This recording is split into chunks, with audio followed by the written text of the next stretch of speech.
welcome back to my channel. It's Ayanna. If you're new here, if you're returning, hey girl, hey. I'm back today with another mukbang. Bang, bang, bang, bang, daddy, please. So yeah, I'm back today with another mukbang, and today I got some BW3. I have some honey barbecue wings and some chili con queso dip with pico de gallo. I love dip from anywhere pretty much. I love cheese. But yeah, I got this from BW3, and I just got me some strawberry lemonade calypso today.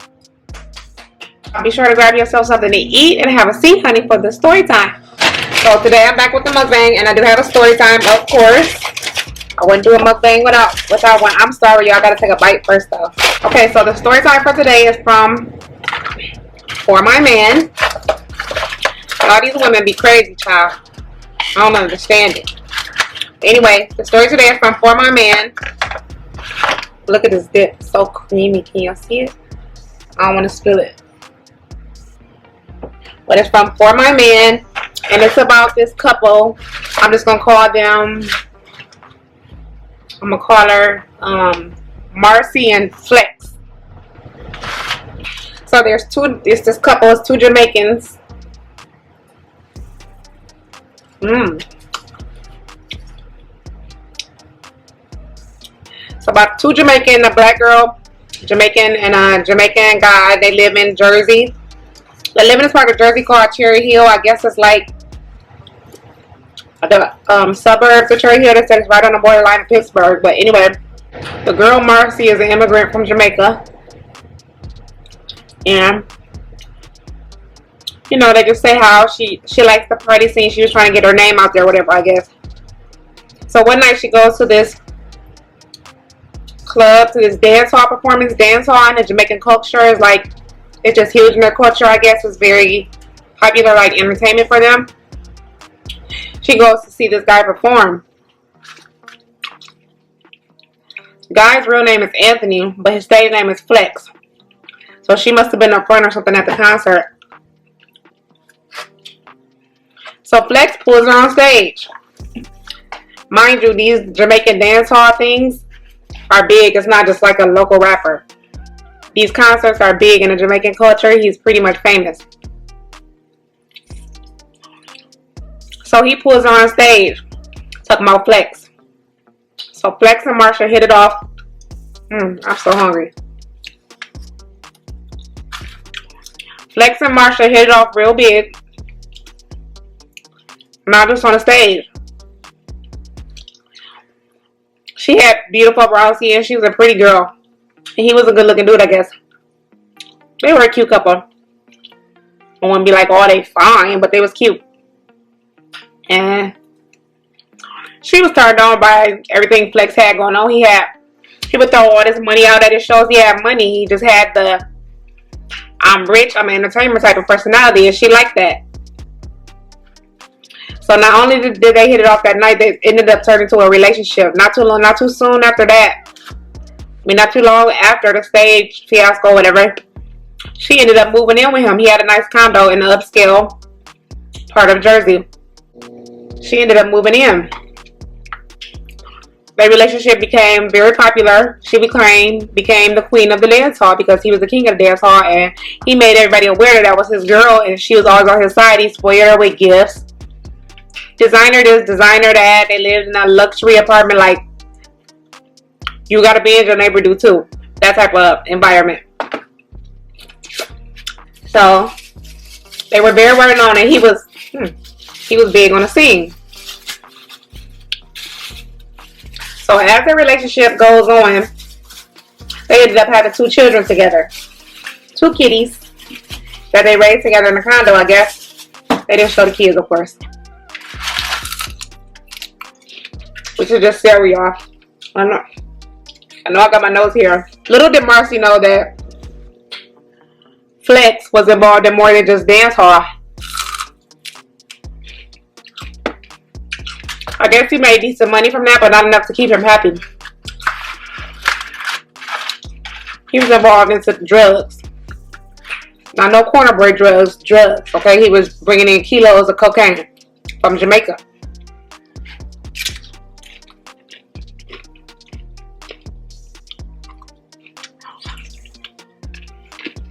So as the story evolves, they ended up saying that, you know, they were happy for a while, but then eventually, I don't know if he got bored with her or what, but once she found out he was into the drugs, it's not something she really wanted to get into. But, you know, like, he must have stopped liking her a little bit, and she could tell. So she thought if she do what he asked, like in a drug game, that would make him love her again. So she did. So not only was she the queen of the dance hall, she was now the queen pin in the drug industry. They never said that this make him like her more or not. Obviously not, because he was cheating, but one day the police get tipped off about a package of drugs being shipped to the local they call it a shipping unit or something like UPS. So of course they go into the UPS store and check the package, and lo and behold, it's 4 kilos of cocaine. These kilos of cocaine, they say, go for about $30,000 to $40,000 per pack, I guess, and there's 4 of them.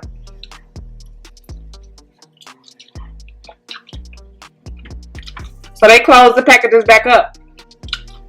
They sit in the parking lot and wait to see who comes to pick it up. But they put a detective in a little office area or whatever, so they could see what was going on. So Marcy and Flex out living their life or whatever. And one night, he just up and decides to go back to Jamaica in the middle of the night. So Marcy is left to take care of all the business, because he don't know when he coming back.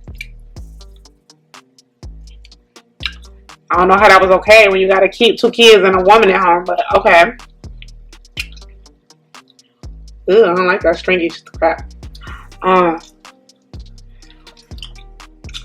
So, in the meantime, he's back in Jamaica.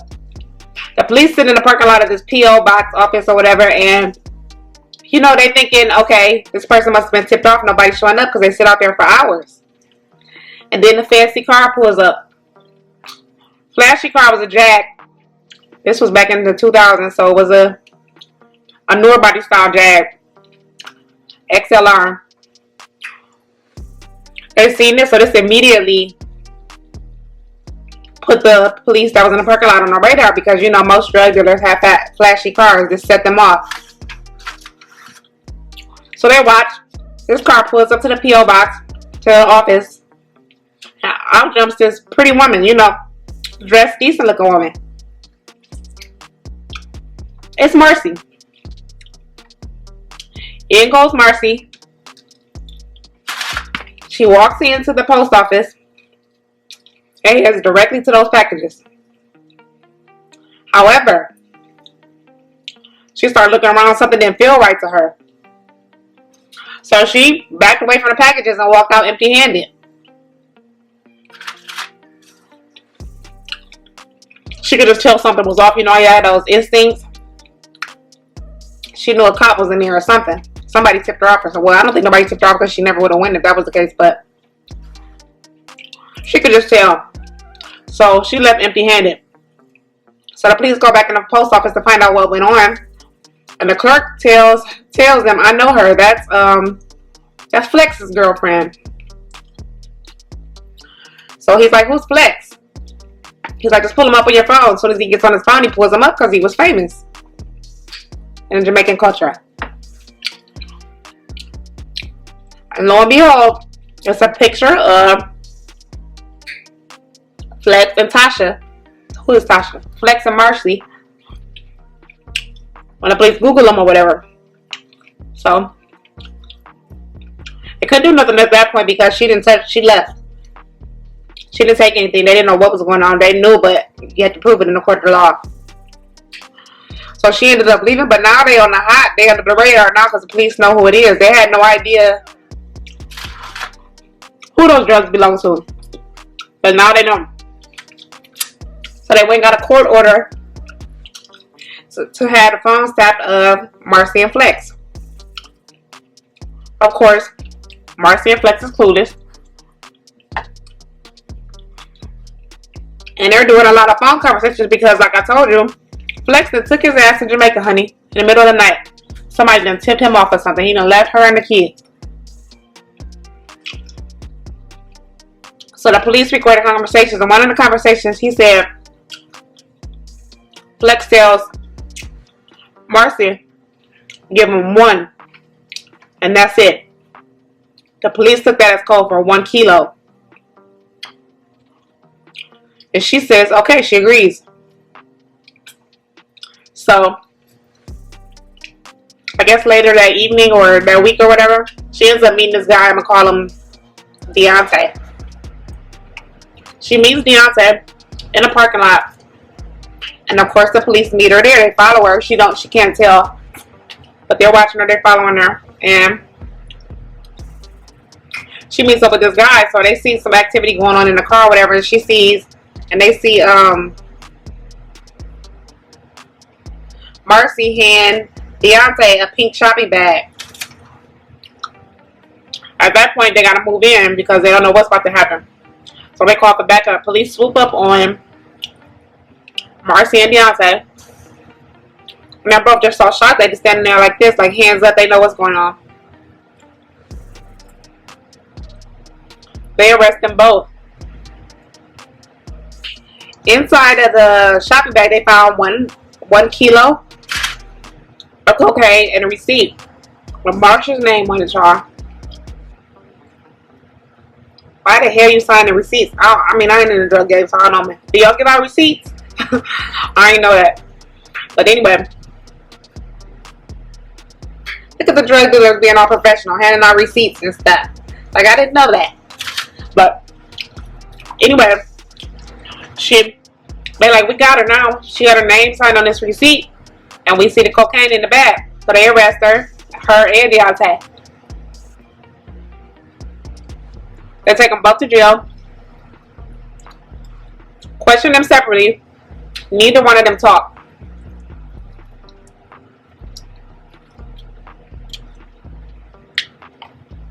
So they offer her a deal like, hey, you know, we got you no matter what. You go to jail, but we can give you a better deal because we know this is all of Flex is doing. We've been watching y'all. Mind you, Flex done left this lady. He's in Jamaica. She ain't said a word. Quiet as a mouse. Ain't told them nothing.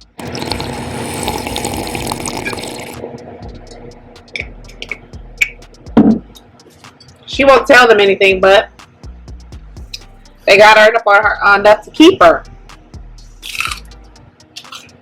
So they keep her, whatever. Go talk to her again.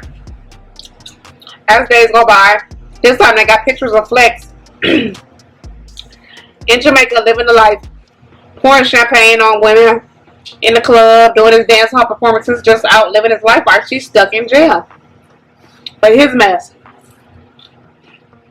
I mean, it's his mess, but she agreed to do it so for their mess. Marcy still ain't said a word. You can see the anger in her face. She was pissed about him out living her life while she there doing time, you know. She ain't got her kids or nothing. But she ain't said a word. They said loyalty in the Jamaican community is huge. Like, you either loyal or you dead, period. So, she ain't said a word. They questioned Deontay. He ain't said a word either. He don't want to talk.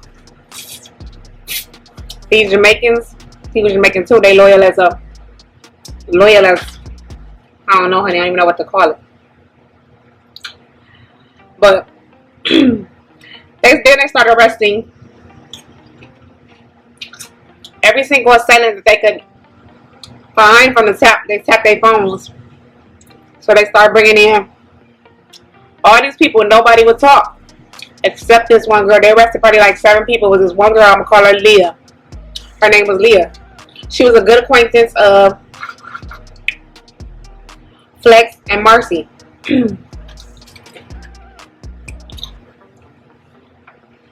Dang, I spilled something. I didn't feel it.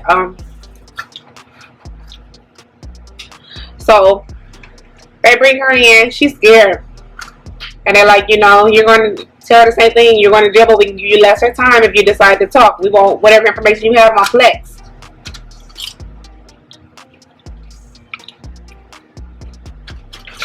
She agrees. Tells them everything she knows.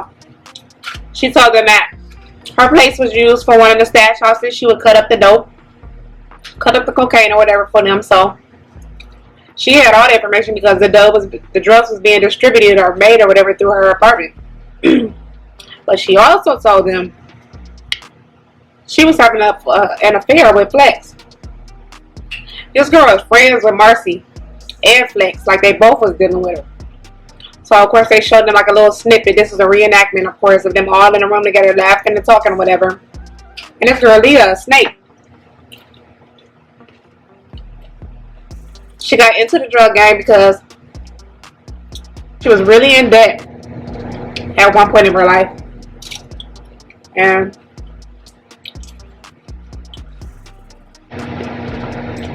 Flex came in and saved her, basically introduced her to the dope game, got her out of her financial troubles, but that wasn't the only thing he was getting out of her. He was banging her. So the police use that against Marcy. They go back in and talk to Marcy like, we have proof. Here's a conversation of, you know, some of you guys are saying, make sure you drop it off to Flex's girl. And they said, who, Marcy? And the dude said, no, the other one. He was talking about Leah. You could see the rage coming over Marcy's face. Like, what the hell? How would that mean other girl? Like, she had no idea this was going on.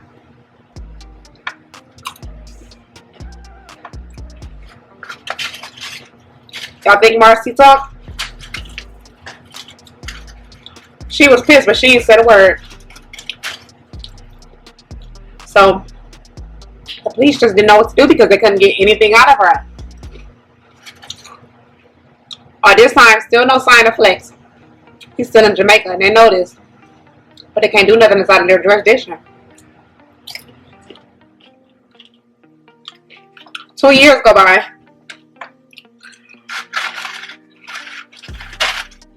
They get an anonymous call that sure there's a lot of anonymous tips in this episode, but an anonymous tip that Flex has been spotted back in the States doing performances in the clubs at night. All the females facing all this. He can't stab a spotlight. He like attention. Doing what he do. So of course the police go looking for him or whatever. Can't find him. He was always one step ahead of them.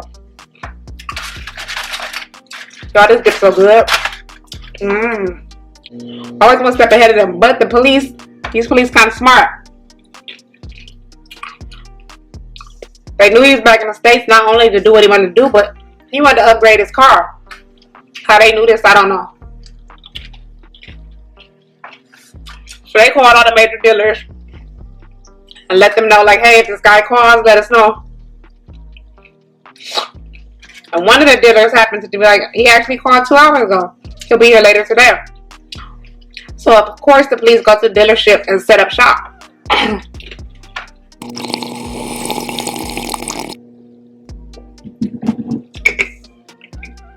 They go to the dealership, set up shop.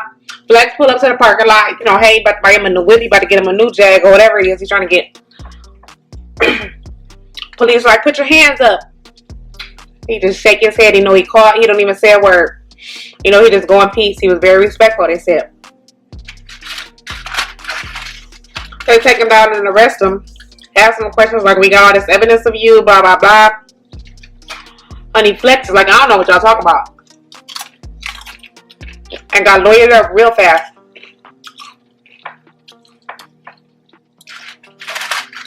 Lawyered up real fast. Ain't said a word. In the minutes or nothing. He don't give a damn what Marcy and Leah done told him.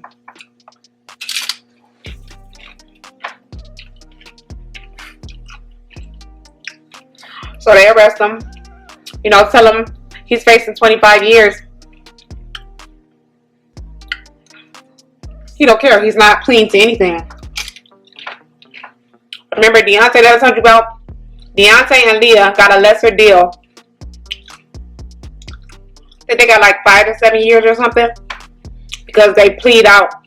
And just, well, Deontay just accepted the charge and plead out. Leah snitched. So she got a lesser charges.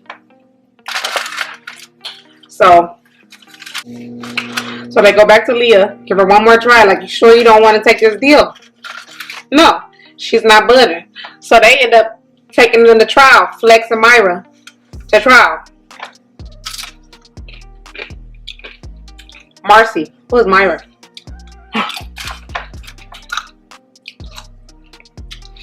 They sit them next to each other on this little bench or whatever. They have now Marcy on fire. It's been 2 years since she's been in jail. Her parents got the kids at this point.